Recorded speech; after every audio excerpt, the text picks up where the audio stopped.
welcomes you in Sharda Senior Secondary School for English lecture. As I hope you all are fine at your home and you are doing your work regularly. As you know students, in yesterday's video lecture we have discussed chapter number 1, the best Christmas present in the world. And today in this video lecture we will discuss all the textual question answers of this chapter. So let's start. Working with the text. Question number 1 is, for how long do you think Connie had kept Jim's letter? आपको क्या लगता है कि कोनी ने gym का letter कितने time अपने पास रखा? Give reasons for your answer. अपने आंसर्स का रीज़न दीजिए. Answer is Connie had kept Jim's last letter till January 25, 1915. कोनी ने जिम का लेटर 25 जनवरी 1915 तक रखा. द लेटर वॉज डेटेड दिसंबर 26, 1914. और लेटर कब उसको मिला था, उस पर डेट थी 26 दिसंबर 1914. मीन्स नियर अबाउट उसने 1 ईयर कोनी ने जिम का लेटर अपने पास रखा था. Question number 2, why do you think the desk had been sold? आपको क्या लगता है कि डेस्क को क्यों बेचा गया? एंड व्हेन, और कब बेचा गया? The desk must have been sold when Connie's house had burned. Desk को तब बेचा गया जब कोनी का घर जल चुका था. The table had been damaged. क्यों बेचा गया? क्योंकि टेबल जो थी डैमेज हो गई थी, खराब हो गई थी. By fire as well as water. आग से और पानी से दोनों ने ही टेबल को डैमेज कर दिया था, तो टेबल यूजफुल नहीं थी अब, इसलिए कोनी ने जलने के बाद उस टेबल को सेल कर दिया था. Question number 3 is, why do Jim and Hans think that games और sports are good ways of resolving conflicts? Resolving means होता है सॉर्ट आउट करना, निपटाना. कन्फ्लिक्ट्स होता है लड़ाई झगड़े या किसी मुद्दे को. वाई डू जिम और हैंस दोनों को ही ऐसा क्यों लगता था कि जो गेम्स होती हैं, स्पोर्ट्स होती हैं, वो अच्छा तरीका है किसी भी विवाद को, किसी भी लड़ाई झगड़े को सुलझाने का? Do you agree? क्या आप अग्री हैं इस चीज़ से? Then answer is both Jim and Hans. जो जिम और हैंस दोनों ही जो आर्मी मैन थे, सोल्जर्स थे, कैप्टन थे अपनी अपनी आर्मी के, देवर सोल्जर्स, वो सोल्जर्स से. बोथ वर वार्म हार्टेड, दोनों ही बड़े दयालु किस्म के दिल रखने वाले पर्सन थे. They had seen the suffering of war. उन्होंने वो सफरिंग ऑफ वॉर होता है युद्ध की वजह से होने वाले नुकसान को अपनी आंखों के सामने देखा था. सो इट वॉज नेचुरल, तो ये चीज़ नेचुरल थी फॉर दैम, उनके लिए, टू हेट वॉर. वॉर से नफरत करना, वॉर मीन्स युद्ध, युद्ध से नफरत करना उनके लिए नेचुरल सी बात थी कि उन्होंने इतना कुछ विनाश, इतनी तकलीफ़ें, इतनी मुश्किलें युद्ध में जो होती हैं उस सबको देखा, तो वो ये नेचुरल था कि वो युद्ध से नफरत करते थे. दे फेवर्ड अ पीसफुल सोल्यूशन. वो एक शांतिपूर्वक सोल्यूशन चाहते थे. टू सेटल डिस्प्यूट्स, लड़ाई झगड़े को सेटल करने की भी चाहते थे कि लड़ाई झगड़े को शांति से मिलजुल के सेटल कर लिया जाए. गेम्स और स्पोर्ट्स, तो वो कहते थे जो गेम्स होती है, खेल होते हैं, स्पोर्ट्स होते हैं, दे से ऐड, उनका कहना था, were good ways of resolving conflicts, बहुत अच्छा तरीका है विवादों को, लड़ाई झगड़े को निपटाने का. तो I also quite agree with them, और मैं भी इस चीज़ से बिल्कुल अग्री हूँ कि किसी भी विवाद को स्पोर्ट्स से, गेम से सुलझाया जा सकता है. यहाँ स्पोर्ट्स और गेम क्यों लिया गया? क्योंकि स्टूडेंट्स इस चैप्टर में जिम और हैंस दोनों ही क्रिसमस डे पे अपनी अपनी आर्मी के साथ दोनों ही मिल के बहुत अच्छे तरीके से गेम प्ले करते हैं, और वो गेम उन दोनों को खुशी देती है, और उनको समझ नहीं आता कि हमारी आर्मीज लड़ाई क्यों कर रही हैं. तो वो कहते हैं कि गेम्स जो होती हैं, स्पोर्ट्स होती हैं, वो किसी भी विवाद को निपटाने का बहुत ही अच्छा सोल्यूशन है. Question number 4, do you think the soldiers of the two armies are like each other? क्या आपको ऐसा लगता है कि टू आर्मीज के जो सोल्जर्स होते हैं, सिपाही होते हैं, वो एक जैसे ही होते हैं और डिफरेंट, या डिफरेंट होते हैं फ्रॉम ईच अदर, एक दूसरे से?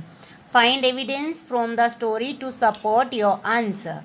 अगर आपका आंसर येस है तो इस स्टोरी में से वो एविडेंस ढूंढो, वो लाइन ढूंढो जो आपको बताती हैं कि वाकई में ही टू आर्मीज़ के सोल्जर्स एक जैसे ही होते हैं। Answer is all human beings are alike in many ways. Alike means एक जैसे। जितने भी ह्यूमन बीइंग्स हैं, जितने भी इंसान हैं, वो कई तरीके से एक जैसे ही होते हैं। दे लव पीस, उन्हें शांति से प्यार होता है, शांति अच्छी लगती है। एंड हेट वॉर, और युद्ध लड़ाई झगड़े से नफरत करते हैं। They want to live together, वो सब एक साथ रहना पसंद करते हैं। एग्जाम्पल्स फ्रॉम द स्टोरी, इस स्टोरी में एग्जाम्पल क्या है? आपसे स्टूडेंट्स क्वेश्चन में पूछा गया ना कि एविडेंस ढूंढिए, तो वो एविडेंस ये है। Then they were calling out to us, तब वे हमें बाहर बुला रहे थे। From across no man's land, दूसरी ज़मीन से, मीन टू से, वो अपने एरिया से हमें बाहर बुला रहे थे। और वो हमें क्या कह रहे थे? Happy Christmas Tommy, Tommy Christmas मुबारक हो, हैप्पी क्रिसमस, क्रिसमस मुबारक हो। व्हेन वी हैड गॉट, जब हमने उनकी ये क्रिसमस की बधाइयाँ स्वीकार करी। तो ये एविडेंस है लास्ट वाली लाइंस की स्टोरी में कि सभी लोग एक जैसे होते हैं। आप दोनों आर्मी अगेंस्ट थी, एक दूसरे के एनेमी थी, शत्रु थी, फिर भी सामने वाले दूसरी आर्मी को क्या बोल रहे हैं? Happy Christmas. मीन टू से वो अगर कोई खुशी का मौका है तो मिलके उसे एक साथ सेलिब्रेट करना चाहते हैं। Question 5 is mention the various ways in which the British and the German soldiers become friends. अलग अलग वेज ढूंढने हैं किन तरीक़ों से ब्रिटिश और जर्मन सोल्जर्स दोनों फ्रेंड्स बने।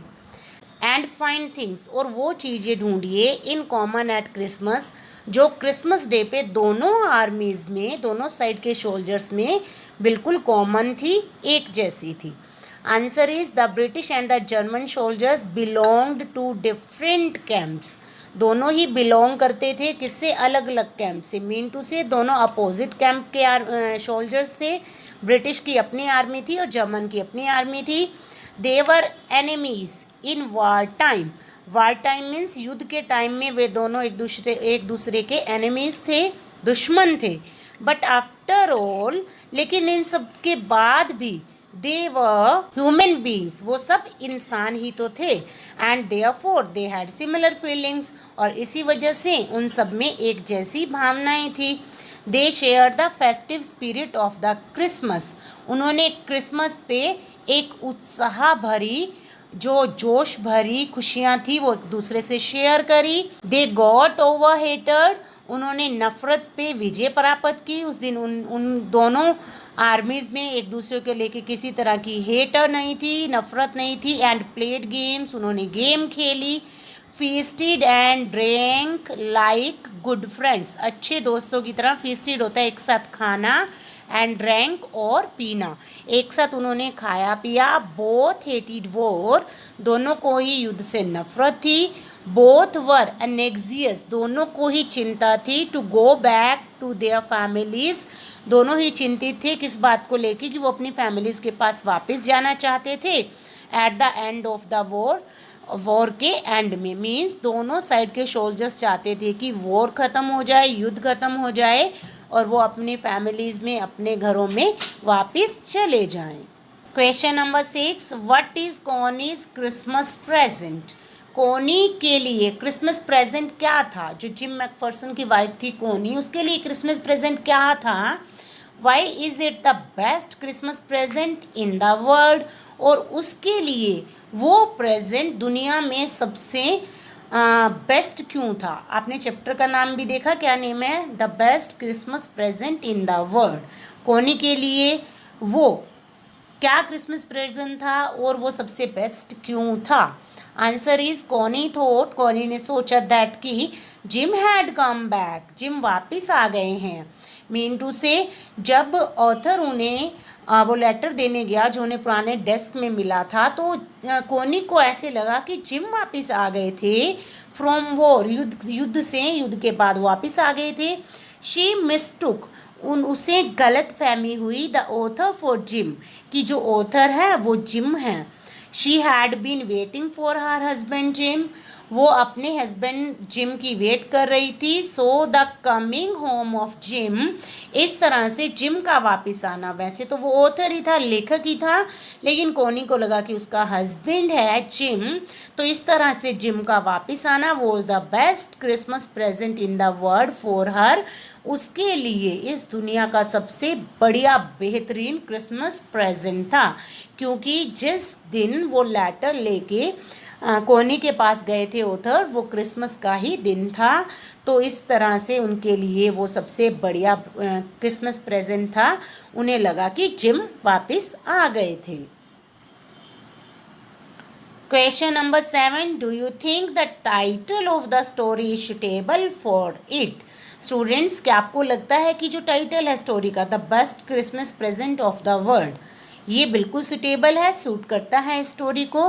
Can you think of any other title, या आप इस स्टोरी को कोई और टाइटल देना पसंद करेंगे, या क्या आपको लगता है कि इसका और टाइटल होना चाहिए?